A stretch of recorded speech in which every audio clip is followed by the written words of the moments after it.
历史上有一位身负92条死罪的封疆大将，此人便是年羹尧。依照大清律例，谋逆重罪必诛全族，满门皆要处斩。可实情出人意料，年羹尧自尽之后，家中长辈手足妻小大多保全性命，年迈父亲安然居家寿终正寝，亲兄长革职，仅1年便重返朝堂执掌要职。皇族继妻被送回娘家安度余生，未成年幼子尽数平安长大。世人初见这段史料，都会认定雍正心肠仁厚，不忍大开杀戒。可纵观雍正执政13年的行事风格，他素来杀伐果决，深谙帝王制衡之术，绝非心软之君。处置年羹尧一族看似宽和，实则层层暗藏精密权力算计。读懂这套操作，才算吃透雍正顶尖的御下权谋。喜欢拆解清宫君臣博弈，深挖历史幕后真相的观众，不妨点赞订阅，我们完整拆解这场教科书级别的政治清算。清代各类谋逆大案历来遵循株连规制，但凡官员触碰僭越、私蓄势力等死罪，宗族亲眷无一能幸免。唯独年羹尧身负92条罪状，30余款皆可判斩，最终只诛杀主犯1人，亲族几乎不受重罚。诸多影视剧简化这段剧情，从未剖析雍正深层用意，而这套差异化处置手段恰恰是他政治手腕的核心体现。年羹尧的仕途崛起，在整个大清300年间都属于罕见传奇。20岁金榜题名，高中进士，古代科举之路煎熬漫长，无数老者终老考场仍止步秀才。年少登科足以证明他天资卓绝，他并非只会死读经书的文弱书生。理政领兵2样才能兼备，办事干练，军事眼光远超同期朝臣。康熙48年，29岁的年羹尧破格升任四川巡抚，成为大清开国以来最年轻的地方军政长官。康熙十分看重这位后生，多次单独召见劝诫，叮嘱他恪守臣节，切莫辜负朝廷栽培。雍正登基后，对年羹尧的信任与恩宠更胜先帝，二人往来密信字句亲昵，内容打破常规君臣界限。后世史学家阅览留存文稿都倍感讶异，雍正时常提笔直言：“你是朕最知心之人，朕不知该如何疼惜你。”这般话语不似君臣奏对，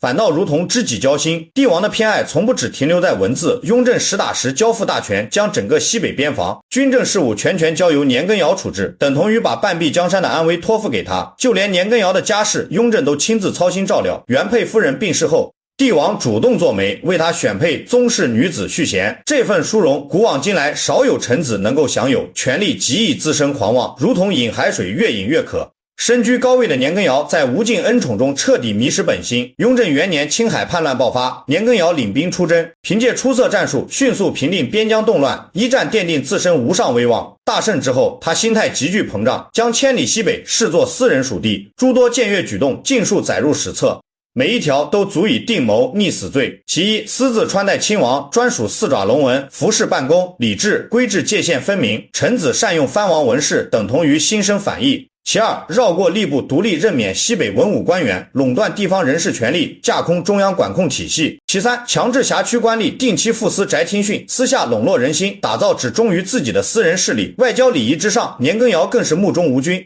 蒙古藩王专程前来拜见，依礼制应当设正座礼遇藩部贵族，他却令对方在偏房跪拜等候，自己端坐大堂悠然饮茶。蒙古贵族为求自保进献金银，女子年羹尧悉数收下，在外排场规格近乎帝王，日常起居极尽奢靡，各地珍稀食材专人千里运送。领兵行军之时，随军携带大批乐伎，一路歌舞相伴，全无边关将士肃杀严谨之风。一桩桩越界之举层层上报，逐步耗尽雍正所有耐心。帝王并未效仿朱元璋粗暴抓捕问罪，而是步步布局，循序渐进收回兵权。雍正暗中传信西北各路将领，分批拆分年羹尧麾下部队，逐步剥离其军事掌控权，兵权抽空完毕，才下旨将其从抚远大将军贬为杭州将军。手握重兵的边疆统帅一夜沦为闲散地方官员，即便遭遇贬谪，年羹尧依旧不知收敛，赴任沿途大肆铺张，地方官员沿路迎送宴请，全然察觉不到灭顶之灾将至。朝堂百官看清帝王态度转变，纷纷递上弹劾奏折，汇总92条重罪，30余项均可直接处以死刑。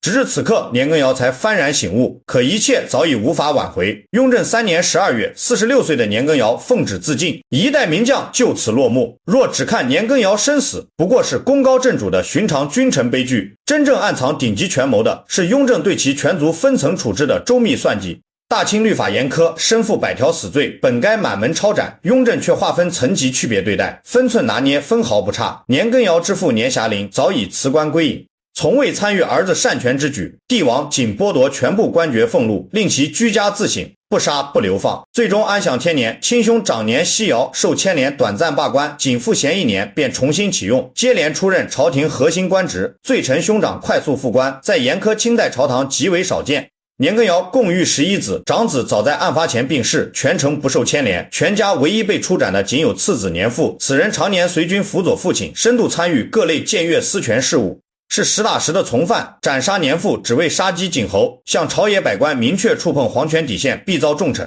其余子嗣分2层处置，15岁以上子嗣发配云南、广西燕赵之地充军赎罪，看似严苛惩戒，实则留有缓和余地。仅仅2年后，雍正5年，帝王便下旨赦免所有流放子弟，交由祖父抚养，恢复安稳平民身份。15岁以下幼子全程免于任何刑罚，由家中长辈抚育长大。女眷处置同样留足体面，原配早逝免于牵连，皇族继妻废除诰命后送回娘家，不贬奴婢，不施加酷刑。唯一遗憾是原定联姻孔氏名门的女儿，年家败落后被孔家退婚，终身未嫁，成为这场权力博弈里无辜牺牲品。这道分层处置方案藏3层清晰的帝王政治考量。第一层稳固皇权底线，年羹尧割据西北，私蓄势力，直接威胁大一统统治，本人必须处死，以此震慑全国文武，杜绝臣子效仿僭越之举。第二层避免滋生朝野仇敌，年家世代科举入仕，父兄数十年深耕官场，门生故吏遍布各地，满门屠戮会催生大量心怀怨恨之人，长久动摇朝堂稳定。第三层平衡舆论，塑造帝王形象，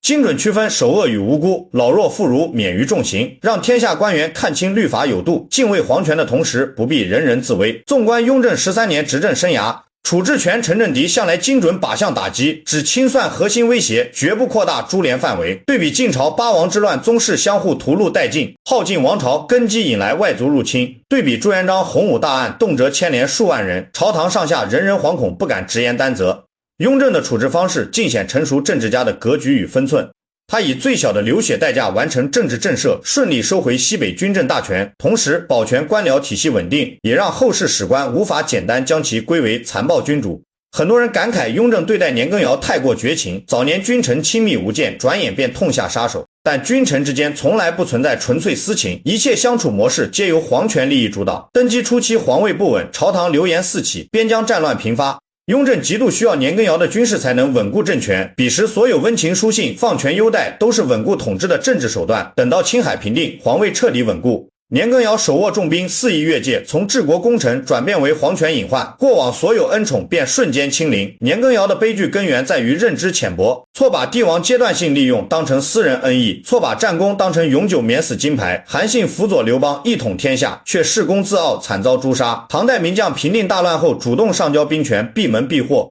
得以全族荣华善终，二者对比便能看清君臣进退之道。年羹尧空有绝世军事才能，却不懂官场藏锋守拙，亲手堵死所有退路。顶级权力博弈从不是非黑即白的赶尽杀绝，而是刚柔并济，精准制衡。雍正诛杀首恶，树立皇权威严，赦免无辜，收拢天下人心。一场外科手术式清算，彻底根除西北割据隐患，同时完善自身帝王评价。雍正算不上纯粹冷血，亦不是一味仁慈，而是极致理性的掌权者。杀伐用以确立朝堂规矩，宽和用来收拢百官人心，依靠精密权衡稳住大清江山，依靠强硬改革充盈国库。读懂年羹尧一案背后的深层算计，便能看透清宫权力底层逻辑，学到为人处事的分寸智慧。